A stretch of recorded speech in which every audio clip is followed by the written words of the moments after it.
রংপুরের নির্জন বাড়িতে একই পরিবারের 4 জনের রক্তাক্ত মরদেহ। কিশোরগঞ্জের ভৈরবে রাতে বাড়ি ফেরার পথে ধারালো অস্ত্রের কোপে এক সাবেক কাউন্সিলরের মৃত্যু।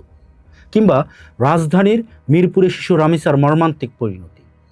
বিবিসি বাংলার অনুসন্ধানী প্রতিবেদনে সাংবাদিক মুকিমুল আহসান তুলে ধরেছেন এক নির্মম পরিসংখ্যান। বাংলাদেশে এখন গড়ে প্রতিদিন 10টিরও বেশি খুনের ঘটনা ঘটছে। পুলিশ সদর দপ্তরের পরিসংখ্যান দিয়ে বিবিসি দেখিয়েছে, চলতি বছরের জানুয়ারি থেকে জুলাই পর্যন্ত প্রথম 7 মাসেই সারা দেশে খুনের মামলা হয়েছে 2076টি। শুধু মে থেকে জুলাই এই 3 মাসেই হত্যাকাণ্ডের ঘটনায় মামলা হয়েছে 934টি। অর্থাৎ প্রতি মাসে গড়ে 3 শতাধিক রক্তাক্ত লাশ জমা পড়েছে দেশের মর্গে।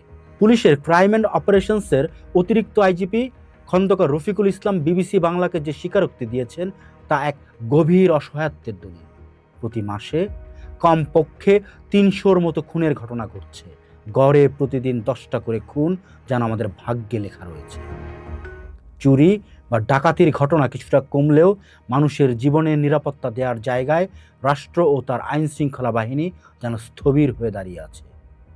সহিংসতার এই মানচিত্র কেবল পেশাদার অপরাধীদের ভেতর সীমাবদ্ধ থাকছে না। আইন ও সালিশ কেন্দ্রের হিসাব টেনে বিবিসি দেখিয়েছে, বছরের প্রথম 7 মাসেই মব জাস্টিস বা দলবদ্ধ সহিংসতায় নিহত হয়েছেন 134 জন মানুষ। শুধু রাজধানীতে এই নির্মমতার শিকার 50 জন।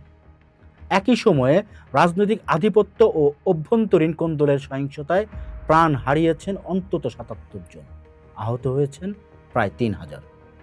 অপরাধ বিশ্লেষক অধ্যাপক মোহাম্মদ ওমর ফারুক বিবিসি বাংলাকে বলছেন, সংকটের মূল কারণগুলোর কথা।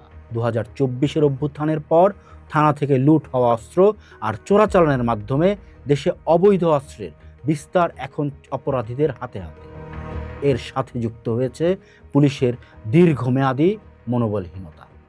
অধ্যাপক ফারুকের ভাষায়, অভ্যুত্থান পরবর্তী বাস্তবতায় পুলিশের বড় অংশ এখনও ডিমোরালাইজড বা ভীতি নিয়ে দায়িত্ব পালন করছেন, যে কারণে সহিংসতা দমনে যে ধরনের বিশ্বায়িত অভিযান প্রয়োজন ছিল তা দৃশ্যমান নয়।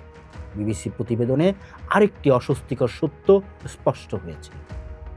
অন্তর্বর্তী সরকারের মেয়াদের তুলনায় নির্বাচিত সরকারের প্রথম 6 মাসেও অপরাধের গতি কমেনি।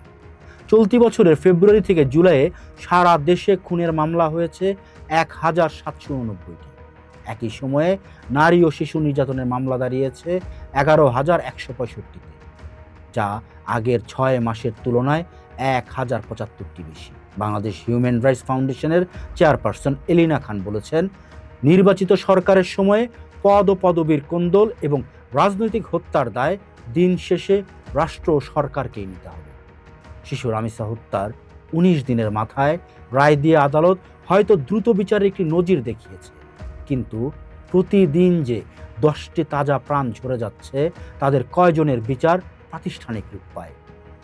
আইন শৃঙ্খলা রক্ষাকারী বাহিনী যখন একে ভাগ্যে লেখা বলে সান্ত্বনা খোঁজে, তখন নাগরিকের বেঁচে থাকাটা রূপ নেয় চরম অনিশ্চয়তার এক লটারি।